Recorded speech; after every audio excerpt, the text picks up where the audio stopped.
the Atlanta Falcons. Tom, could you just talk about what you were thinking and how you brought the team back when you were down 25? You know, we all brought each other back. So we never felt out of it. It was a tough battle. But, you know, they have a great team. I give them a lot of credit. We just made a few more plays than them. I mean, you're fifth. They're all sweet, but this is incredible. First overtime, the way you came back. Is the most recent one the best? They're all great. You know, I think this team resembled a lot of teams from the past that had a lot of mental toughness. Great defense. Everyone rose to the occasion in the second half and overtime. And you said you're not motivated by the past, but a little redemption maybe in this moment? This is all positive, man. This is unbelievable. I'm going to go see my family. And I know emotional. We hope your family's doing well. Thanks, Tom. Congratulations. Thank you. So you have it. Tom Brady wins Super Bowl 51, coming back from a 25-point deficit in the second half. This had to be one of the best games I've ever seen in the National Football League history. Me watching with everything that's on the line in the National Football League history. Tom Brady winning this Super Bowl puts Tom Brady arguably at the greatest quarterback of all time. Now, let's not get anything twisted here, because I don't want people to feel as though, oh, it's a knock against Joe Montana. No, it's not a knock against Joe Montana. Joe Montana was great, don't get me wrong, but Joe Montana was not in my era. Although I watched film on Joe Montana and seeing some of the things that Joe Montana did, I came along watching the NFL towards the end of Joe Montana's career. And by that time, San Francisco had already moved on from Joe Montana. He was already traded to Kansas City, and it was a whole new era going on in San Francisco. But with Tom Brady winning this year's Super Bowl and doing it against a Falcons team who many would consider one of the best offensive teams to ever touch the field. Man, Tom Brady was amazing. Even though he threw the ball 62 times. You are not supposed to win if you're throwing the ball 60 plus times. We heard that so much. Whether it's in from Pee Wee football, which you're not going to throw the ball 60 times in Pee Wee football, but from Pee Wee football to middle school, high school, college, NFL, if you have to throw the football that much, that means you became one-dimensional, and it makes it easy for the opposition to stop you. But there was no way, no how Tom Brady was going to be stopped that night. And it's like he started out having the worst Super Bowl ever to finishing with the best Super Bowl ever. And seeing that and seeing Tom Brady doing what he did, it left me sitting here thinking, like, are we ever going to see this again? Are we ever going to see a quarterback of his stature touch down on the field and bless us with as many Super Bowl appearances and Super Bowl championships that Tom Brady have? A lot of people say, well, James White should have been the Super Bowl MVP. Yes, but Tom Brady had to get James White the football. A lot more came into this game that was more so about Bill Belichick and Tom Brady more so than James White. Because James White was not active in Super Bowl 49 against the Seattle Seahawks. He wasn't active. And so I'm finna tell you guys, like, Dan Quinn did the same thing against Tom Brady in 2000, and a couple of years ago when they played, what it was, a 2015 Super Bowl. He played the same defense that he played in 2015 Super Bowl with Tom Brady in the second half, destroyed the Legion of Boom, and drove the ball down the field in order to get the game-winning touchdown. And Malcolm Butler finishing it off with a pick at the 2-yard line. But Dan Quinn, you do the same thing and don't make the necessary adjustments. Hopefully this is a learning tool for Dan Quinn, but he didn't make the necessary adjustments in order for his team to win. And that put pressure on Matt Ryan and Kyle Shanahan. Like, let's just be real. It put pressure on them because he did not change up anything at all, period, defensively. Yes, you can go to the other side of the ball and say, well, they should have ran the ball after the Julio catch, tiptoe on the sideline. Yes, that could have happened, but go back earlier in the game after halftime where there were no adjustments made. And when there were no adjustments made, that put Atlanta at risk in order to allow Tom Brady to do the things that he were doing. Great catch by Julian Edelman. Great catch by Malcolm Mitchell, James White and those guys, Chris Hogan. Everybody stepped up. Martellus Bennett. Everybody stepped up and did exactly. Danny Amendola. They did exactly what they had to do in order to win the ball game. And you have no choice but to respect somebody who doesn't quit, who doesn't give up, who's a bona fide leader of his team and of his organization. Hats off to Tom Brady. I mean, it's phenomenal. Like, it's this is almost going down as one of the biggest collapses ever in the Super Bowl with the Atlanta Falcons. But I don't want Atlanta to feel as though, like, man, they blew it. No, you were just inexperienced, not only from a player standpoint, but inexperienced from a coaching standpoint from what it looked like. Situational football was not a part of the mix at all in the game plan, it seemed like, with Atlanta. They just wanted to be aggressive and put up points, and they thought they had the game. But you have to play four-quarter football and situational football as well. And Tom Brady once again showed us that if you give him enough to keep himself in the ball game, he's gonna destroy you. He's an assassin. He's a bad man. And boy, was he not a bad man last night. Because now let's talk about it. His first Super Bowl ring, Tom Brady was more considered as a game manager. Play enough to not lose us the game. That's how Tom Brady was in his first Super Bowl. And he did just that. He made great plays. Then he goes up against St. Louis squad.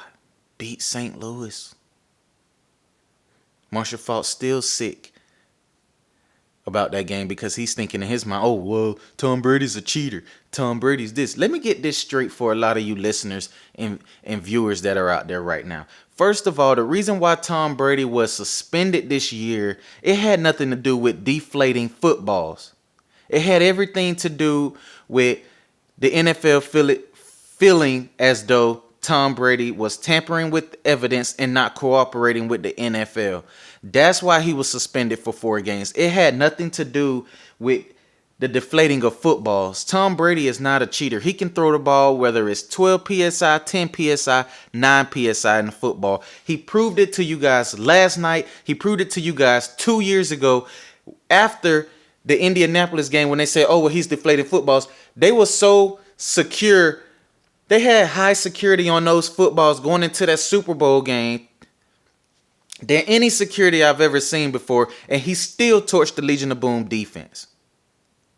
The same man suspended for 4 games this year due to the tampering of evidence and things that they said Tom Brady was doing, he was able to do even better in the second half against the Atlanta Falcons.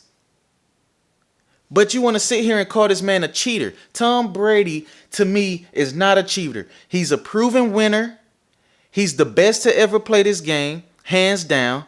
He has the most wins, Super Bowl rings, tied with Charles Haley, but Charles Haley did it with another number of teams, but Tom Brady just did it with the New England Patriots. But boy, I have nothing to say against Tom. And a lot of you fans out there shouldn't have anything to say towards Tom Brady either.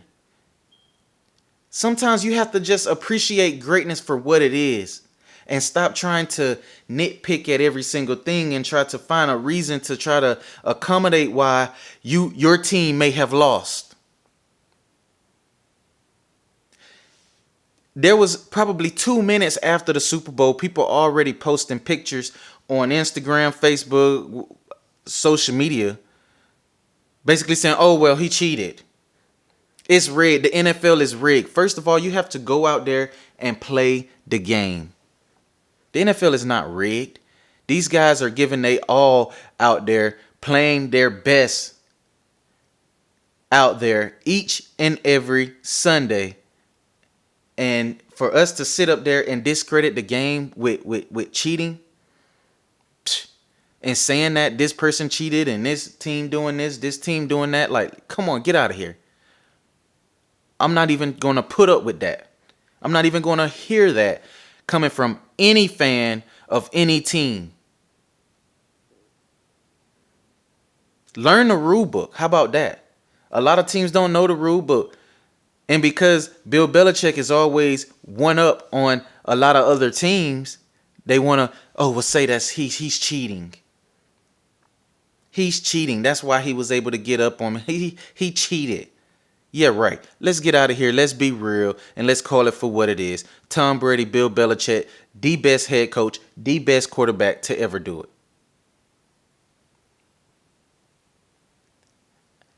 Atlanta, I don't have anything to say about Atlanta right now. I mean, go back and check out my show from earlier. You will see what I have going next for Atlanta Falcons, what I think is going to be some of the key moves and acquisitions they'll have to make in order to make it back to the Super Bowl. But man, even Bill Belichick showed us like, hey, I'm going to take away what you do good. And you're going to have to beat me with everything else. Hands down. I'm not going to go down without a fight. I'm going to be swinging. And I'm going to need you to try to force the ball to who you think you're going to force the ball to and watch us shut it down. And he did exactly that last night. Although Julio had how would I consider Julio's game on last night? He was a non-factor because they did not win the game. I believe Julio's stats was 4 catches, 75 yards. No touchdowns. Wasn't in the end zone at all. Really didn't make a play besides the play he made when he tiptoed on the sideline towards the end of the game before Trey Flowers sacked Matt Ryan and took him out of field goal range.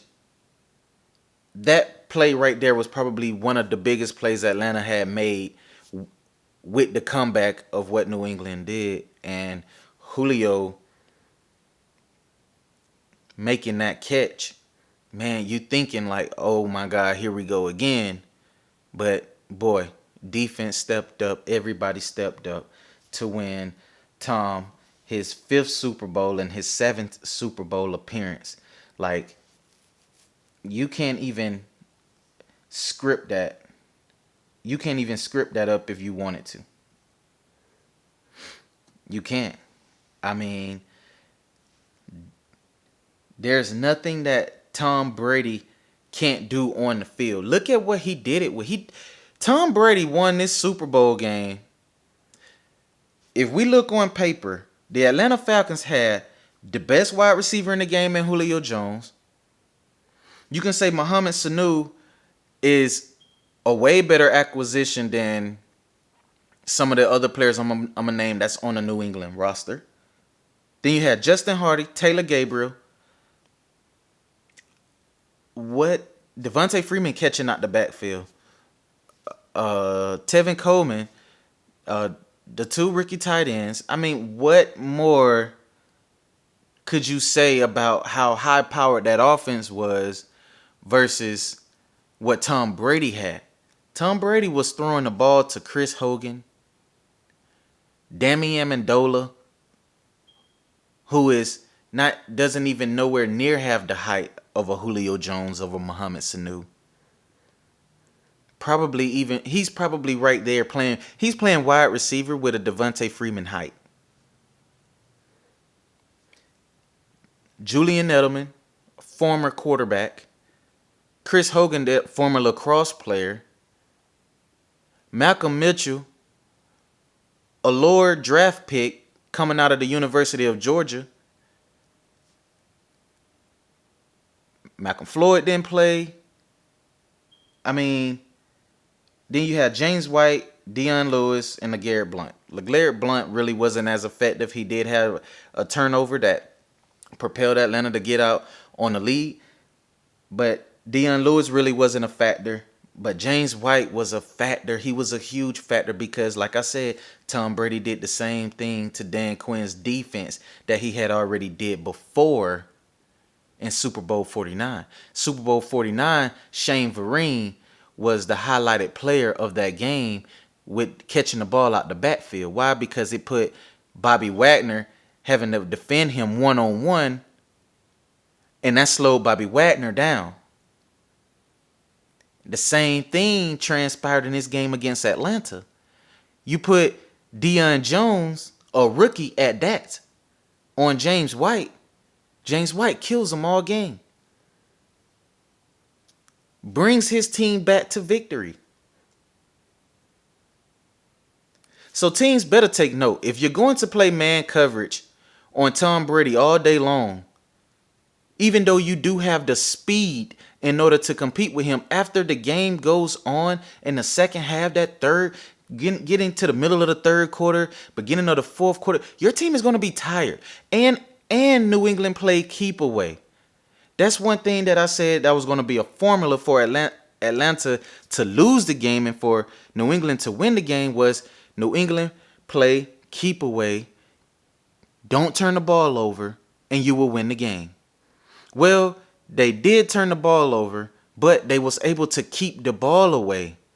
20 minutes in the second half to Atlanta's 10, they were able to keep the ball away and keep the ball an extra 10 minutes, keep that defense on the field for an extra 10 minutes to wear them down, get yourself back in the ball game, and win that ball game. Hands down, you have no choice but to commend Tom Brady. Tom Brady last night was just absolutely amazing. And we should have known better. 15 years after Brady and Belichick stunned the world with one of probably the greatest upsets in Super Bowl, like they found the only situation possible for a four-time champion, like, to be considered an underdog going into this game against Atlanta. I mean, a lot of people had Atlanta winning this game. And they had New England as the underdog. A lot of people had New England as the underdog. I mean, being down 28-3 midway through the third quarter to one of the greatest offenses in the NFL history, facing long odds. Facing long odds is a role that Tom Brady has always relished, though. People don't want to admit that Tom Brady has always relished in this role of facing long odds. Let's just be real.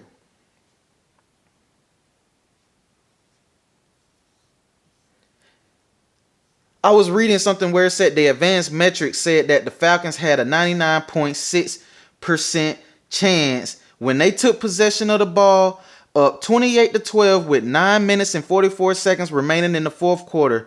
But it didn't take a person who does stats to know what would happen after the Patriots came all the way back to force overtime after they won and win the coin toss and eventually drive the ball down the field to win the game.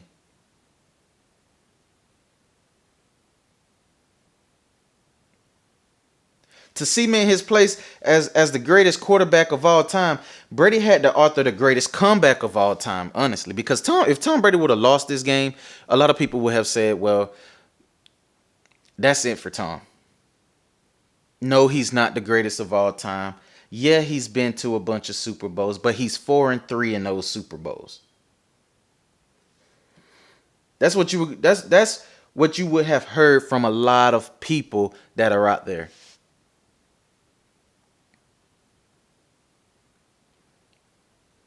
But I mean, you can't sit back in zone coverage down 25 and think you're going to win the Super Bowl.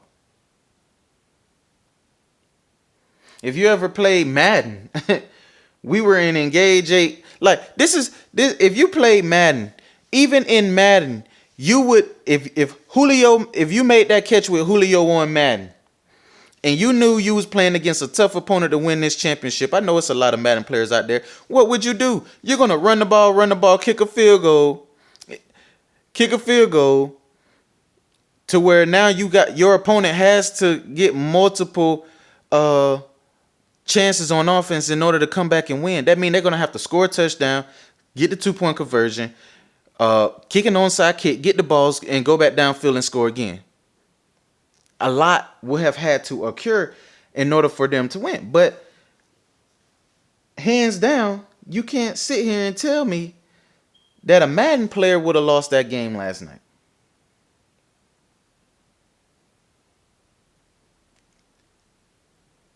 This is what Atlanta. This was Atlanta last few possessions of the game. Punt, fumble, punt, punt. That was it.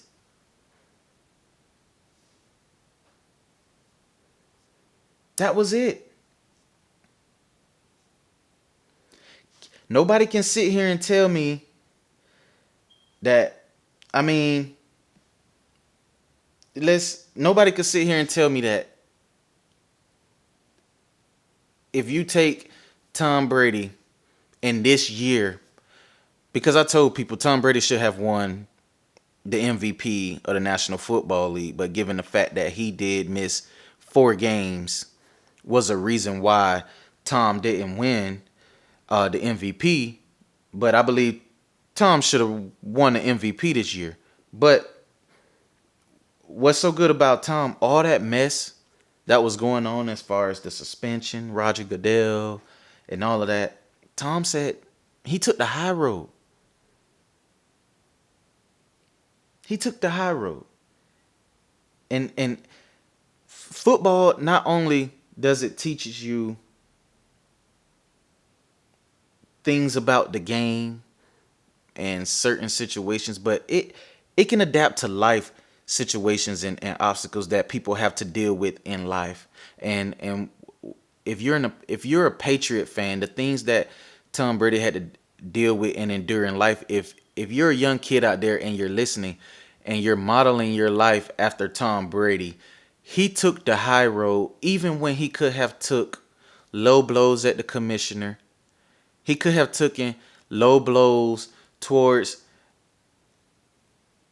people who hated him and talked about him and said bad and negative things about him. He could have took the low road on that, but no, Tom Brady took the high road.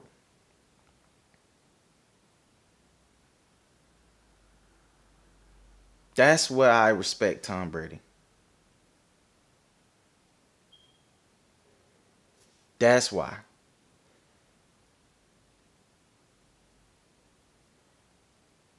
So, those of you who tuned in into the game last night and witnessed a masterful performance in the second half by Tom Brady and the New England Patriots, boy, you were in for a treat.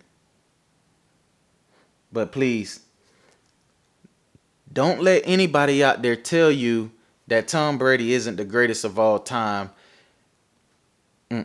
I put Tom Brady right there on a Mount Rushmore of his own with Bill Belichick and then everybody else. They stand alone. And the fact that they stand alone, you have no choice but to arguably put both of them as the greatest ever to do it. One can't win without the other. That's what they say, right? Who knows? Will New England be back there next year? I believe so. I pick it to be a rematch. I believe Atlanta's going to make it back to the Super Bowl. if they don't come off of a hangover. If they still don't have a hangover, I put it like that.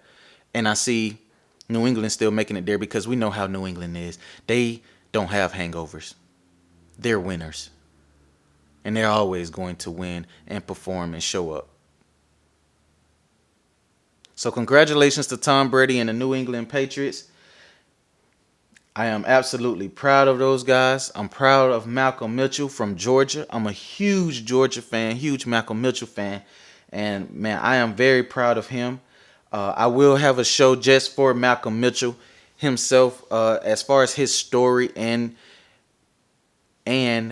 what it took for Malcolm Mitchell to get to that point. So tune in on that. This is Jeremy Sports Network. I'm out.